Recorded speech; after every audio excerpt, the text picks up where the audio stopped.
WICR. We're now on Live 365 and Ustream.com. Just search WICR and like us on Facebook. Facebook.com/WICR Iona College Radio.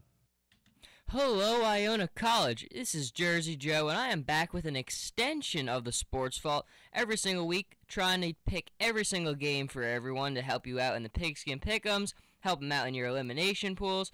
So let's get right into it, not waste any time. Now, I'm not going to cut it. I'm not going to lie. The first week of the season, it was ugly. 8-8 is not going to cut it. That is always a failure to me. It is 500, but you know what? For me, I don't accept that. I don't accept anything above 10 wins. So really upset me last week. Really hope we can get back on track with a positive winning record this week. So let's get right into it. Today is Thursday before the Thursday night Ravens-Steelers game. So we're going into that. So you'll have all of the picks right and ready for your choices. So let's go right with the Pittsburgh Steelers and the Baltimore Ravens. Now, this is a game that I've changed my mind several times during the week. Initially, I picked Baltimore. I like Baltimore at home. I usually pick them when they're the home team. I think it's a tough place to play. But, man, there's been a lot of distractions there this week with that Ray Rice situation. Now, you can look at it in two ways. This could either be a rallying cry for the team, and they could all band together and really play well together from this, or this could be a huge distraction and you could show up on the field. I look at last year, the Richie Incognito situation with the Dolphins. They lost to a winless Buccaneers team at the time, and so distractions do matter, and it sometimes does show up on the field of play and affects your performance. But overall, I mean, man, I don't know here. It's tough. I switched to the Pittsburgh Steelers. Maybe I'll switch my pick by the time the night is over, but I'm on the air saying the Steelers now, so that most likely won't happen. But really, this is a tough pick here, and I just think that the distractions for me, and I also have a little feeling in my gut, and when you have that feeling, sometimes that's the best kind of thing you can do. So I'm going with the Steelers tonight. The next game we have is the Atlanta Falcons and the Cincinnati Bengals. This is going to be a really nice game. Matt Ryan was unbelievable in the week one. I mean, he just tore apart the Saints secondary. And this is going to be a tough road game against a good Bengals team. The Bengals settled for a lot of field goals week one, but they were moving the ball down the field very well. I think that the Bengals, I'm picking them to win here as the home team. Again, this is two very good quarterbacks going against one another, two good offenses, good enough defensive personnel, but I think the Bengals at home, this is going to be a tough win for the Falcons. I'm going with the Bengals here. After that, you have the Buffalo Bills and the Miami Dolphins, and I think a lot of people are just going to go jump on the Dolphins bandwagon after the big week one win against the Patriots. But I don't think a lot of people remember the Bills beat the Dolphins both times they played each other last year. I think the Bills match up very well against the Dolphins. I'm picking the Bills to win here. I mean, this is going to be a tough week after beating the Patriots, a big emotional win. I think the Bills looked very good in their week one win against the Bears. That gives them a lot of confidence. E.J. Manuel played very well. I think he's at home now. He's got a very positive environment there. I think the Bills are going to get the win here. I do. I liked the Bills last year. Both times they played the Dolphins, they look very sharp. EJ, I don't remember. I think he definitely missed one of them. Thad Lewis was playing. He might have played in the first one, but I think that regardless of who was at quarterback against the Dolphins for the Bills, they executed the offense very well. I'm picking a Bills win here for the upset. Now you have the New Orleans Saints and the Cleveland Browns. Now the Browns last week, it started off ugly, but man, they really almost came back in that game against Pittsburgh. So Brian Hoyer, he can move the offense down the field, but the Saints, I definitely like them to get a win here on the road. It is a tough road game here, but the Saints, after losing that really tough game, hard-fought game against the Falcons, I really cannot see Drew Brees losing this game here. Again, it's not a pushover. I mean, it's not going to be a blowout, but I think the Saints will definitely come away with the win here. Then you go to the Dallas Cowboys and the Tennessee Titans. And again, this is another one of those games where I really had a hard time thinking who's the better team to pick here. The Titans last week surprising me. Probably my biggest surprise of the week was them handing the Chiefs a loss at home week one. I was very, very surprised at that. I think I really undervalued the Titans last week. I said I thought they might have been one of the worst team in the NFL, so I was definitely wrong on that one. Ken Whisenhunt is a great head coach, so I really need to rethink and reevaluate my take on the Titans.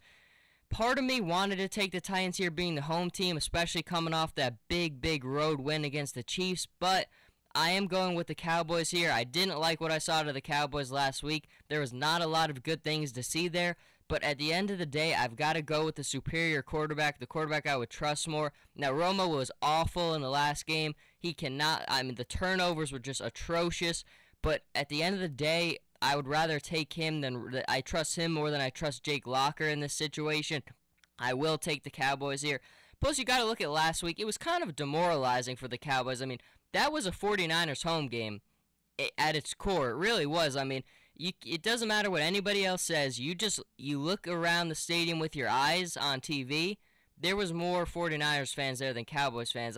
There's no way to cut it. Every time the 49ers had the ball, it sounded there was more fans cheering for the Niners. So that was essentially a 49ers home game. That doesn't take anything away from the performance. The 49ers were clearly the better team here. But this is going to be a tough game. Would not shock me at all if the Titans came away with the win here. But in terms of my picks, I'm going with the Cowboys here. Now after that, you've got the Detroit Lions and the Carolina Panthers. And this kind of, I went back and forth a little bit. Cam Newton being back after not playing week 1, I think is going to be a tough transition. The Lions will not be able to run the football against this Panthers team. You saw against Doug Martin last week, he was running into walls. That up front, the Carolina Panthers are just so physical. That comes from Luke Kuechly, their middle linebacker. He's just a monster. Love watching that guy play. It's going to be a tough day for the Lions running game, but I think the Lions I'm picking to win the game here. Here's the thing you didn't see last week is the Panthers secondary really wasn't exploited because McCown could not throw the ball for his life. It was abysmal watching that Buccaneers passing game. I think the Lions will really have a lot of success through the air. You saw how well Calvin Johnson looked last week. Golden Tate looked pretty good as well. You put Reggie Bush in the open field to give him some space to operate. He's going to get some nice receiving yards there too. I am picking the Lions to get the road win here. I think Cam Newton coming back, he's going to have to get into the rhythm a little bit. I think he'll be a little bit out of rhythm. So I do like the Detroit Lions to get the road win here. Then you have the New England Patriots and the Minnesota Vikings. Again, the Vikings last week beating a really bad Rams team. Everything is going bad for the Rams right now. Chris Long is going to have surgery. He's going to be out for a long time now. He's one of their most important defensive players, so that's not going to help them. But we're talking about the Vikings now. Now, you saw last week, Norv Turner, Matt Castle really fits well into his offensive system. Norv Turner's always needed a quarterback with a big arm, can get the ball down the field. He's got a good running back, so he doesn't have to put all the pressure on him. So the Vikings here, I don't think it's going to be a pushover, especially with the way New England looked last week in the second half. But it's hard to imagine New England starting 1-1. It really is. So I am taking New England here, but I definitely want to see how this Vikings team continues to progress because they've got a great defensive guy as a head coach in Mike Zimmer. Norv Turner, I've always been a fan of his offenses, not always as a head coach, but as an offensive coordinator, he calls very good plays. I really like his offensive schemes. So the Vikings, I think they showed me something last week, even though it was against a really just Rams team that's depleted. But I'll have my eye on this game. I'm picking New England to win it. After that, you have the Arizona Cardinals and the New York Giants. Now, I'm sorry for the Giants fans listening, but man, that was just horrendous. And a lot of Giants fans have been coming up to me and asking me because I didn't put all the blame on Eli last year. I really didn't. You could just tell he's anticipating pressure, and he just has no time to throw the ball. He's making bad choices because he's trying to force things that aren't there because the window to get the ball out is just he doesn't have time. But at the end of the day right now, I'm running out of excuses for Eli. I really am. You just look at his body language. You look at some of the throws he's still making. And, man, it's just not good. I was comparing him to Phillip Rivers a lot when Rivers was kind of going through his little funk. But even Rivers, the season where he threw all those picks and he was really not turning the ball over a lot, you saw the progress. He cut down on those mistakes. He stopped trying to force the ball and make plays that weren't there. And you just don't see that from Eli. And I'm really getting concerned. I'm picking the Cardinals to win here. The Cardinals' defense is outstanding. You saw them getting that big win on Monday night against the Chargers last week. Carson Palmer looks sharp. He's looking like he's fitting better into Bruce Arians' offensive scheme. I like Arians a lot. And I got to be honest, I'm going with the Cardinals to get another win here. I want to see what Eli looks like, but it was just looked awful. It really did. And the Giants really have to get their act together. And based on the way week 1 looked, I don't think that's going to happen in week 2. Let's go on. Now, this is one a lot of people are going to think I'm crazy for, but I'm taking the upset here, the Jacksonville Jaguars over the Washington Redskins. I talked about it on Monday. You just look at RG3's body language, and I don't see the confidence there. That offense just looked miserable. I mean, they are still unwilling to throw the ball down the field. They're keeping everything so conservative with RG3, and that's not going to win you football games. The Jaguars are a disciplined team. They are. They have good defensive personnel. Gus Bradley has this team. They're a disciplined football team. You saw last week they gave the Eagles a little bit of a scare. I'm not the biggest fan of Henne, but Henne can make plays. And this Redskins defense is not very good. The secondary is not that good. I could really see the Jaguars getting a win, and I'm taking them to win here. I am.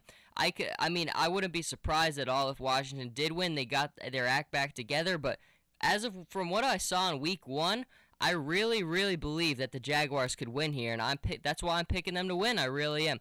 And also, if you're a betting man, just an FYI, you might know this, but I mean, every time the Jaguars play, the line seems to be very inflated. I mean, last week it was 11. This week it's 6.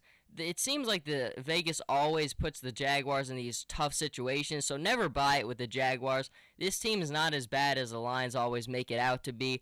I don't know if it's changed to this point, but the other day when I saw it, it was a 6. I don't like that. I'm taking Jacksonville to win. Now after that, you have the St. Louis Rams and the Tampa Bay Buccaneers. This is going to be a riveting game based on what we saw in week 1. Josh McCown, his passing ability looked awful in week 1. I mean, he really struggled getting the football out there. Originally, if the Rams had Sam Bradford at quarterback at this point, I probably would have taken them in this game. But from what we saw in week 1 with the way the quarterback situation looks in St. Louis with Chris Long being out, I'm going with Tampa Bay here at home.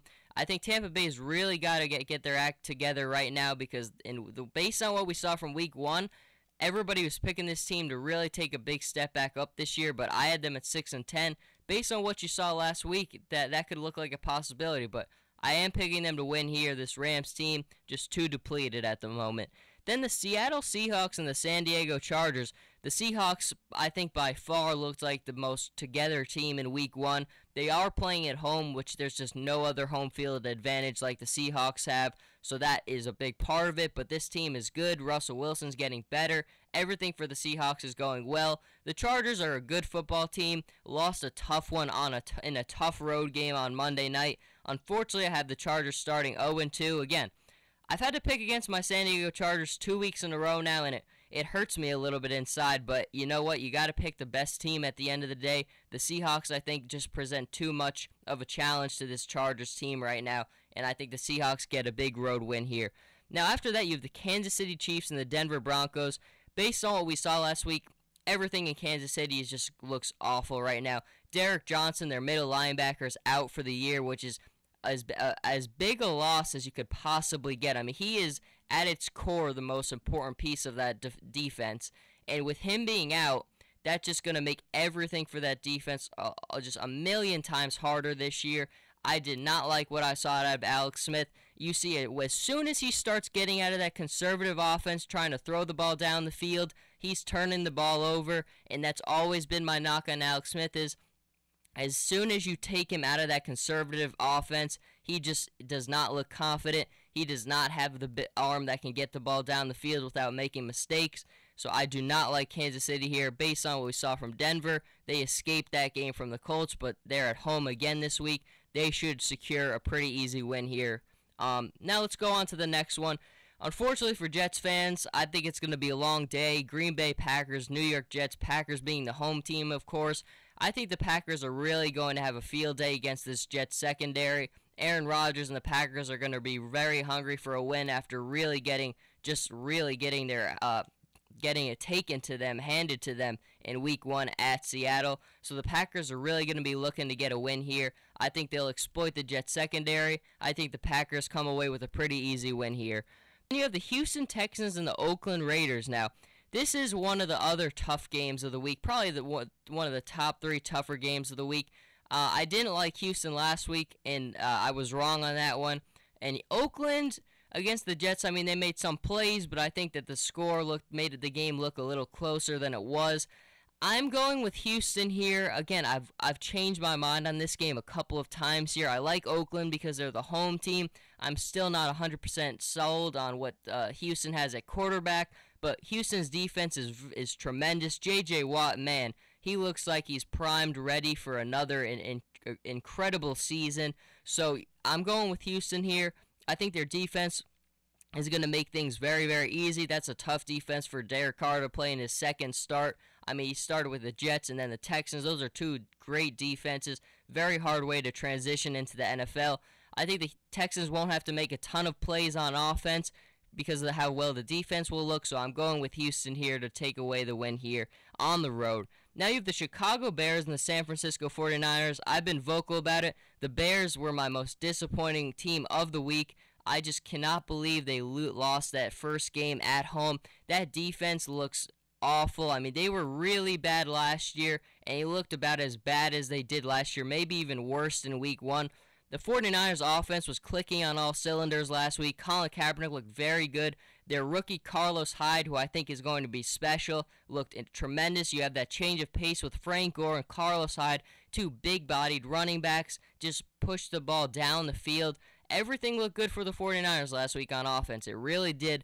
I think at home they're just going to tear apart this Bears defense. They really will. Jay Cutler, didn't like what I saw out of him. You still see, even with the losses that the 49ers have had in the secondary in the offseason to injury and losing people to free agency, they're still playing well. Eric Reed out of LSU, this is his second year. He is a tremendous player. I put out a tweet about it last weekend. This kid is just so good. I mean, you saw it last year. You just watch him play, and you see he's got everything that you need to play the position. I mean, he has got great ball skills, great instincts, great athleticism. He is just always around the football, and he is such a good player, such a lethal guy, and he's probably going to come away with a pick or 2, maybe at least 1, I would think, against Jay Cutler, because the way that he's throwing the football, the way the Bears defense is looking, it's going to be ugly for another Week 2 loss for the Bears. Niners come away with a win here on Sunday Night Football. Now then to the Monday night game, my man Andrew Luck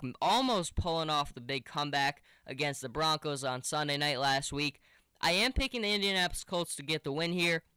The Eagles got off to a very slow start against the Jaguars, did come away with the win here, but Andrew Luck is special. I think Andrew Luck being home, this is going to be big for them. And I didn't like what I saw from the Colts defense in the first half last week, but they really stepped up in the second half. So they've shown the ability to step up and really up their play when they really need to last week. I think that'll be big for them this week. I think Andrew Luck will just make the plays.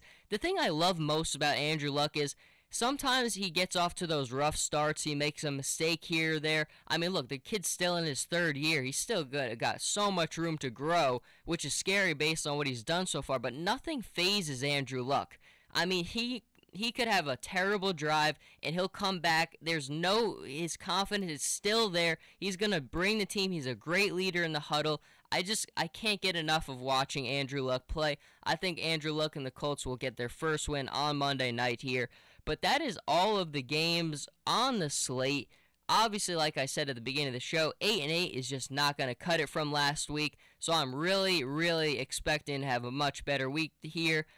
So this will be posted hopefully by the end of the day. Hopefully this will help everyone out with their games. There's a ton of good college games. Soccer is back this week in the English Premier League. The NFL, obviously, week 2 on Sunday. Some really good matchups. It's going to be a great sports weekend, everybody. And just make sure to tune into all the games. Obviously, if you want, follow me on Twitter at SportsVaultIona. I'll be commenting on just everything I see from the day on those games. I'm going to be up from 7 o'clock to about 1 o'clock in the morning on Saturday. You got soccer, you got college football.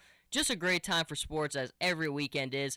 But that's going to do it for this extension of the Sports Vault. I am Jersey Joe signing off, and thank you for tuning in, everyone.